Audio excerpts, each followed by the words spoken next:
For Pacifica Radio, October 3rd, 2024. I'm Scott Horton. This is Anti-War Radio.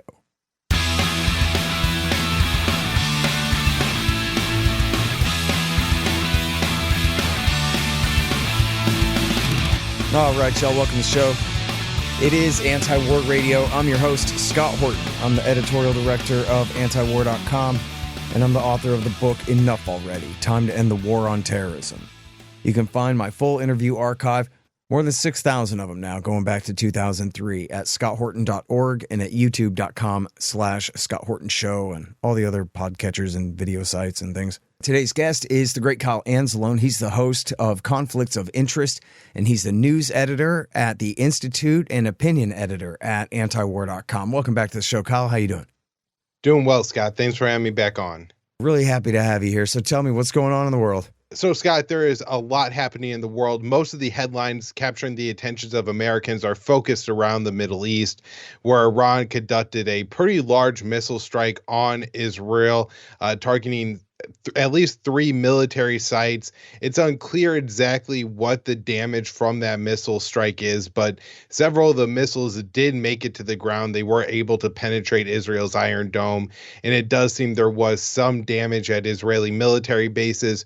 Right now, the IDF is saying that there were only 2 soldiers who sustained minor injuries, and then 1 Palestinian man in the occupied West Bank was killed when shrapnel, either from an Iranian missile or an Israeli interceptor, landed on him and killed him. So that was, as far as we know, the only death.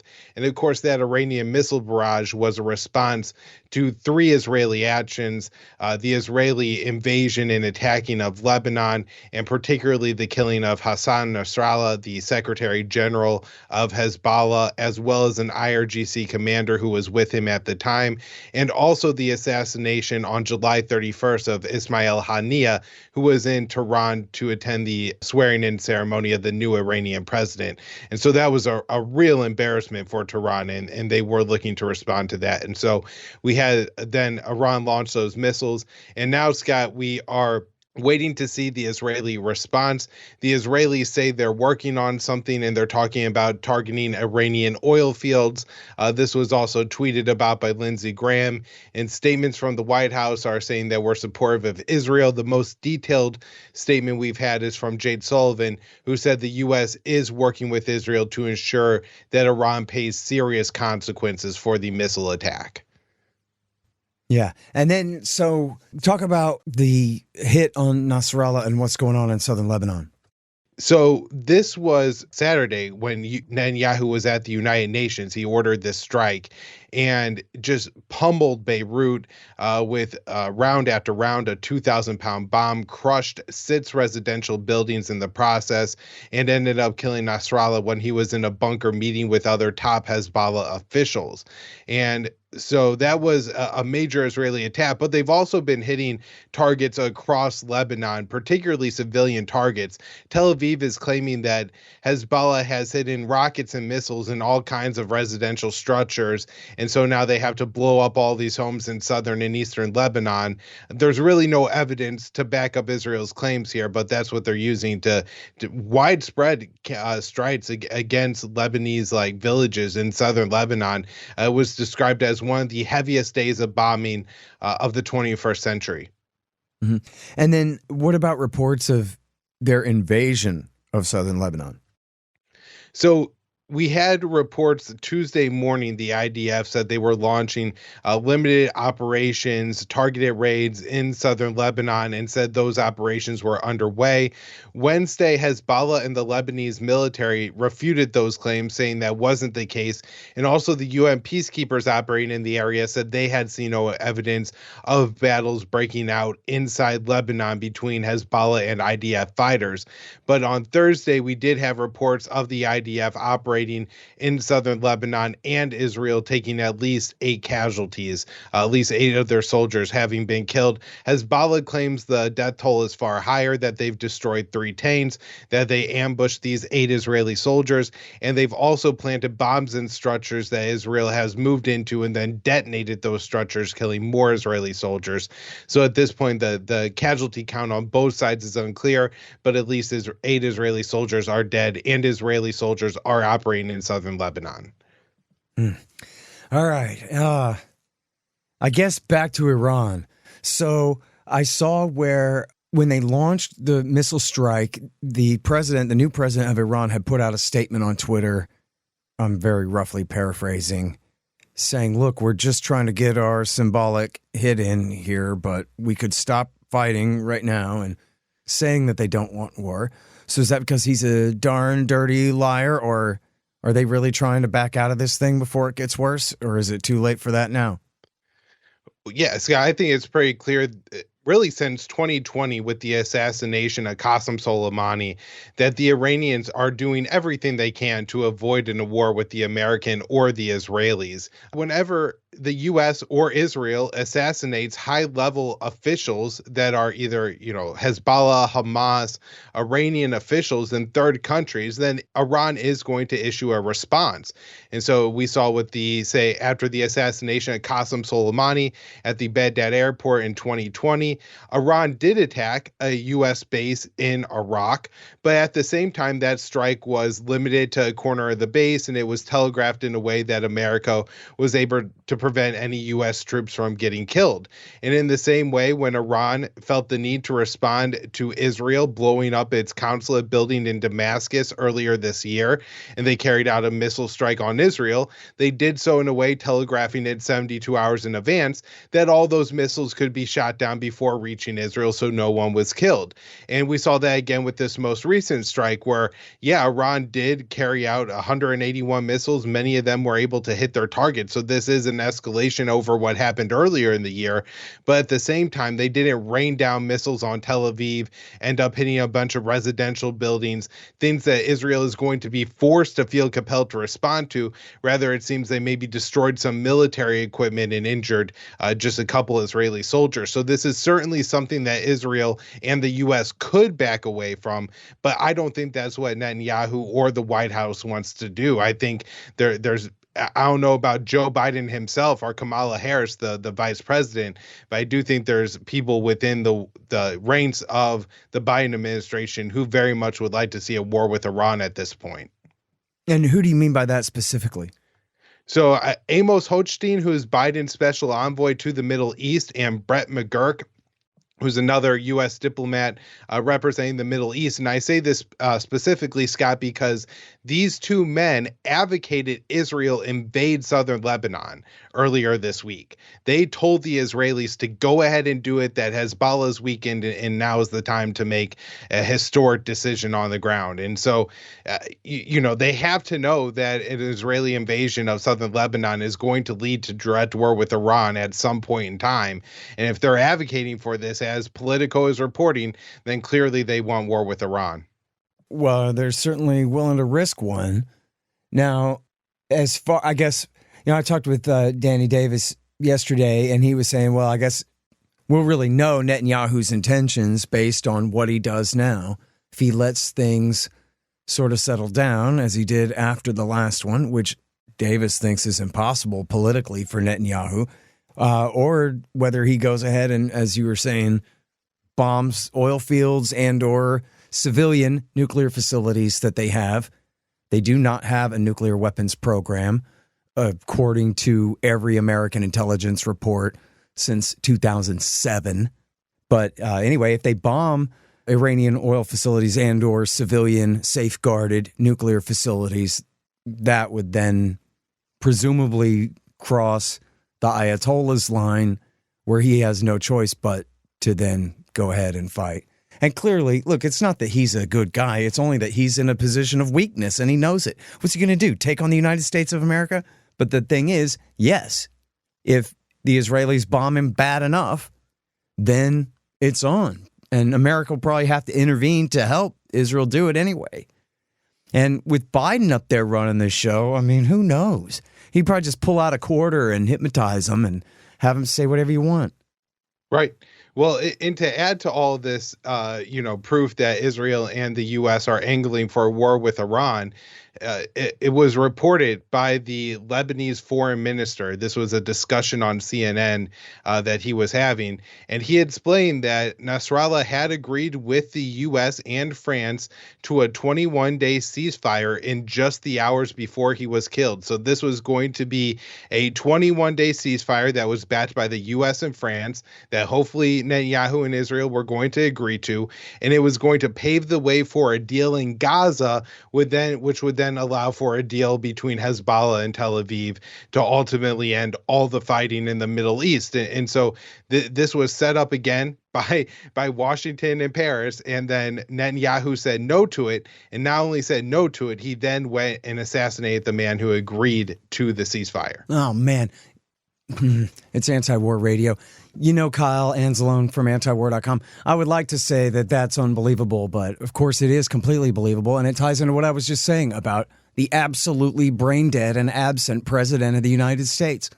And we could be facing a major war here. And again, as you said, Kyle, this comes from the Christiane Amanpour show, her interview on CNN of the Lebanese foreign minister. Go ahead and repeat that part of the show. Help me understand in as best detail as you can. Set the stage for what were these negotiations before Israel somehow lost their partner for peace here? So, Scott, what the Lebanese foreign minister was explaining on CNN was that Hezbollah had agreed to a 21-day ceasefire.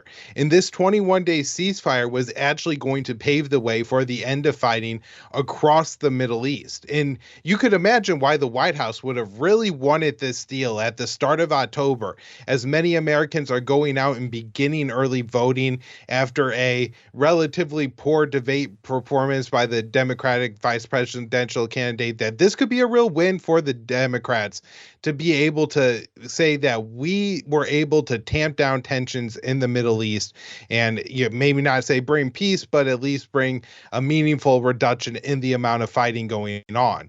And so there's going to be a 21-day ceasefire, Scott, which means 2 weeks before the election, if this plan was followed through, there would be a big announcement of a wider ceasefire where Israel stops the fighting in Gaza, so no more fighting between Hamas and Israel, and the fighting between Hezbollah and Israel would stop, and therefore the Houthis would end their attacks on shipping in the Red Sea.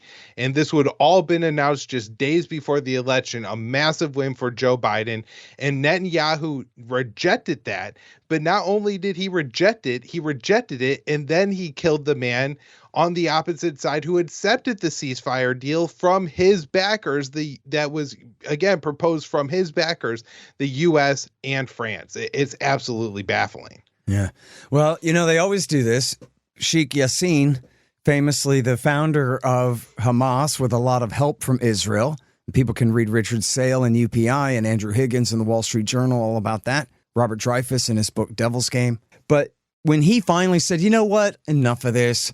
I'm old and almost dead. We should make peace and go ahead, and I'm ready to recognize Israel within 67 borders. Let's make a deal. That was in January of 2004. And so he was an old man in a wheelchair, and they killed him with a missile right when he was renouncing violence and saying he wanted to come to terms. I guess Arafat is lucky that they let him live for 20 years after he recognized Israel within 67 borders. Right. And it's already happened 2 times in the past year as well. The Hamas negotiator who worked out the deal in November of 2023 that led to the release of 100 Israeli captives and Palestinian detainees in Israel, as well as a 7-day ceasefire in Gaza. That was at least some reprieve for the people of the Strip who had just been bombarded day after day for almost an entire year, minus that week now, Scott. They killed that negotiator. And then just again, July, at the end of July, they killed Hania, who was working on the deal and who had agreed to several deals with that Joe Biden proposed, and Netanyahu kept adding new conditions, and Hamas kept agreeing to it, and they agreed and they agreed and they agreed, and then finally they killed him, even though he was capitulating to their increased demands, like Israel was going to continue the occupation of Gaza and have control of the Philadelphia corridor. Hamas was essentially willing to agree to this as long as the killing was stopped, and Israel just isn't willing to stop the killing.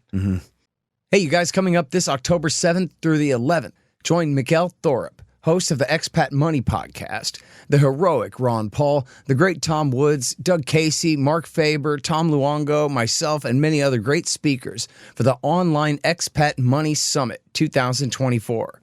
My presentation will be on the subject of my new book, Provoked: How Washington Started the New Cold War with Russia and the Catastrophe in Ukraine, which is not quite out yet. And learn how you can reclaim your freedom by moving abroad, legally reduce your tax bill, and protect your assets.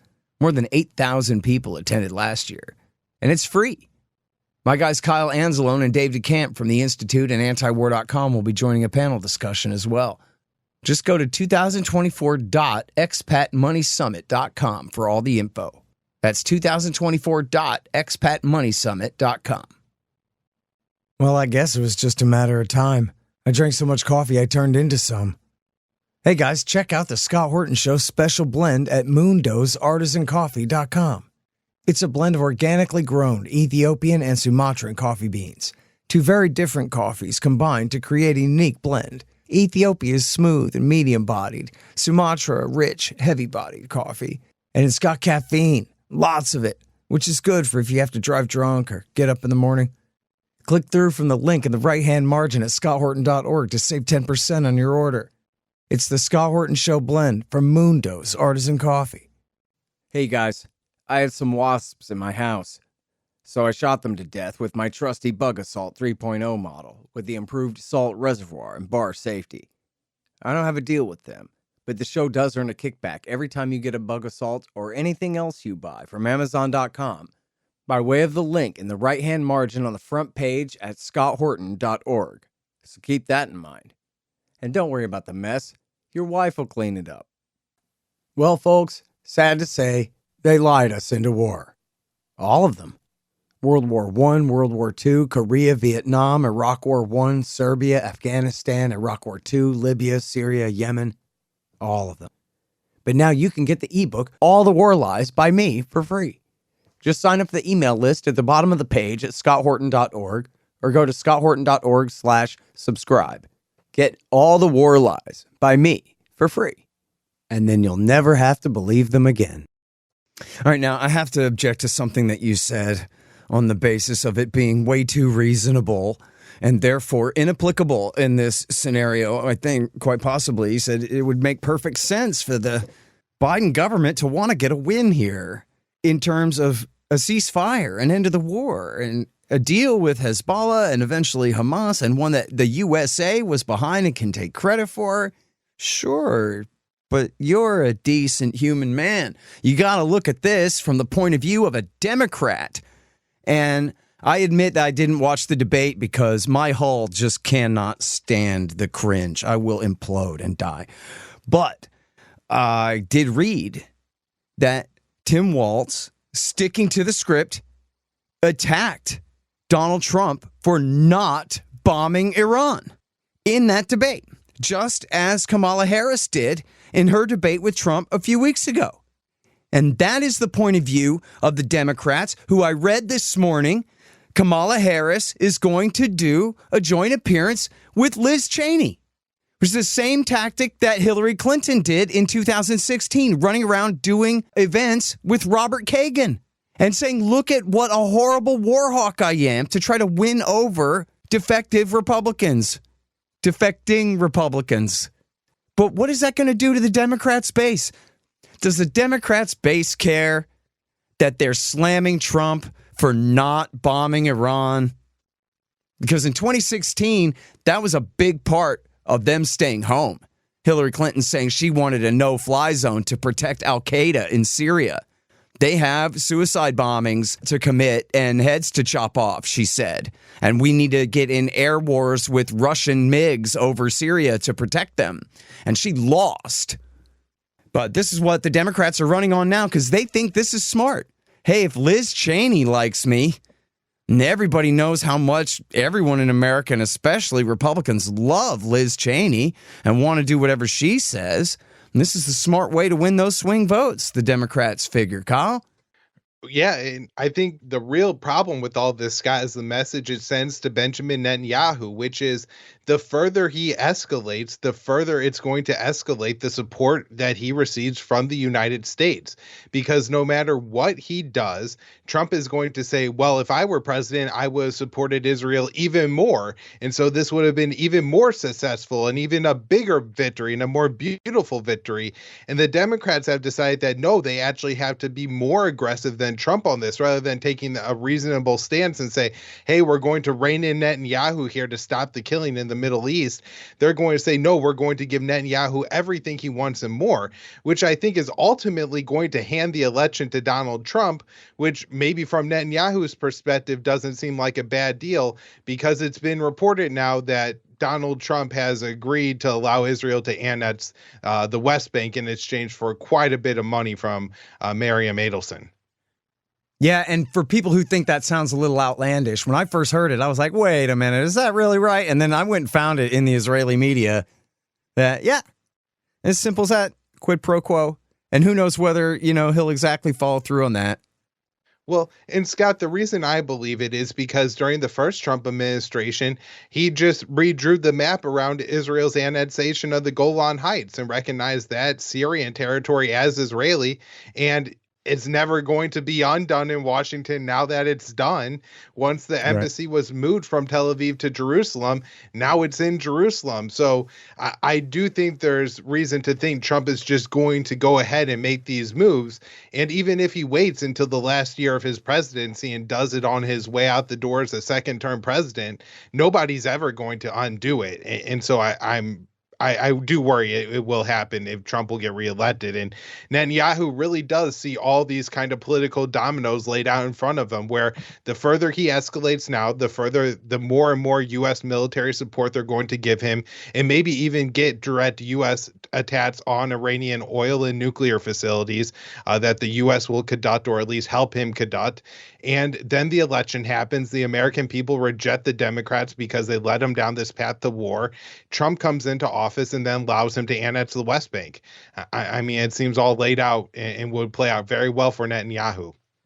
Except here's the only break on that, and it's not the USA. You're correct about that. But if there is a break on it at all, it's all the Sunni kings. They're working so hard on this Netanyahu doctrine, and maybe he's completely changed it now with the absolute failure of last October the 7th. And maybe that has, changed the dynamic, but it has been about trying to align this Sunni group against Iran and the Shiites. And if he goes that far, kicking all the Palestinians out of East Jerusalem or even maybe even not with an ethnic cleansing campaign, but even just officially legalizing the annexation, making it from de facto to de jure, that could really ruin relations with the GCC, with Turkey. And, I don't know. I'd be interested. This is something to keep an eye on, man, is who's a real expert in how stable Egypt and Jordan are right now? Because there's got to be, political pressure from below in those countries has got to be through the roof right now as this is going on. And they have these sock puppet dictators there. Saudi Arabia is a little further removed in the rest of the Gulf. But I don't know. It might even be a safe bet. Trump might as well be running for president as the Likud party candidate right now. Well, Scott, I'm not sure if it plays out the way Netanyahu thinks it will, but I wouldn't be surprised if he believes that the U.S. is willing to bribe all these Sunni kings and dictators to essentially oppress their people and take the Palestinian issue off the table. He's had that successfully done with the Egyptians and the Jordanians for decades now. The Emirates are bought and paid for. The U.S. just elevated their status. The Biden administration was willing to offer Saudi Arabia a Japan-style defense alliance and potentially even a nuclear program to get them to normalize relations with Israel. I mean, we're talking about billions and billions and billions of dollars of bribes that Washington is willing to dole out to these Middle Eastern kingdoms. And so if Netanyahu thinks that this is going to work, I wouldn't blame him, because it seems like it has so far. Yeah, right. I could see it, right?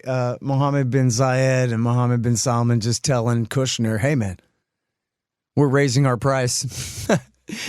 You better get on the phone to the Federal Reserve and have them print some more money, because we're going to want to double that shipment of fighter jets you promised us, whatever their price is, right? The American people can afford it. What's Biden saying about Iran? I know he told them, well, you better not do anything. Then they did something. Is he promising to back Israel in a conflict with Iran? We've gotten the kind of boilerplate statements that you would expect from Biden and Kamala Harris, which is Israel has a right to defend itself. Iran are terrorists. And so we have to defend Israel against the Iranian and the Iranian terrorist proxies, and that we're going to support Israel in responding to Iran. Again, I think Sullivan gave the most direct statement, saying that Iran will face serious consequences for this. Biden met with the leaders of the other G7 nations this week, and they agreed to increase sanctions on Iran, which I'm guessing is relatively meaningless. The U.S. has already heavily sanctioned the Iranian economy, and of course all of our allies comply with our sanctions, and so that really doesn't add anything to the sanction burden being faced by Tehran. So I would assume that Israel is being reported that Israel is preparing a military strike in Iran, again, likely targeting oil facilities. All right, last, and I'm sorry, because certainly not least important here, is the poor Gazans. I read this morning, the BBC said, hey, remember that strike on the school that killed 13 children and a bunch of other people last week? Well, the Israelis now tell us, this is the BBC talking, Israelis officials say there was one Hamas guy that they were hunting. And they had quotes from this little girl talking about seeing all her friends and family torn to shreds. And that's just one little anecdote out of what's happening in the Gaza Strip. Can you give us a short update here? Yeah, and for anybody who wants to update, Dave DeCamp at Antiwar.com has been doing these roundups from Gaza every single day, where he goes over all the kind of official deaths that he could find that are solidly reported. A lot of people, unfortunately, are just dying beneath the rubble, being shot by Israeli soldiers as they walk across, beaches in Gaza in search of food. And those stories are never told, and those bodies may never be counted. But Dave DeCamp is doing his best to talk about all the worst Israeli strikes, including yesterday. There was a strike on a school and an orphanage. A couple dozen people were killed, including women and children. And then they bombed an area in Khan Yunis where there was only, I think, maybe one person, again, like you said, they were looking for, and ended up killing dozens of people. I think 40 people. They also had some tanks firing in that area. It's just absolutely horrific what the Israelis are doing. And again, at this point, Scott, like you're saying, they're claiming that they're doing this to hunt single members of Hamas. I guess we shouldn't be surprised, because they have been doing this all along, and dropping bombs on houses full of family members when Hamas members came home. And again, these people weren't actually members of Hamas in any way that could be proven in court. It was just the AI Israeli algorithm that claimed that, their social credit score when it came to Hamas was too high. And so that put them on the strike list, and them and their entire families were just wiped off the face of the earth. And so it's a horror show day after day in Gaza. There was a couple weeks where the bombing had slowed just a little bit, that the daily deaths counts were in the 20s, 30s, 40s range. Yesterday, Israel upped the bombing quite a bit again. And so maybe with these escalations in Lebanon, Netanyahu sees an opportunity to increase in Gaza as well and not have as much international scrutiny. There are reports that Netanyahu is considering a plan that would ethnically basically cleanse the entire northern half of the Gaza Strip. They've carved what they call a Nazarene corridor across the Gaza Strip, and everything north of that, they're going to give people 1 week to leave, and if they stay, they're going to consider everyone else a terrorist. They're not going to let any food to enter, and they're just going to, I guess, bomb them all until there are no more, or they starve to death. So the situation in Gaza is looking very, very bad.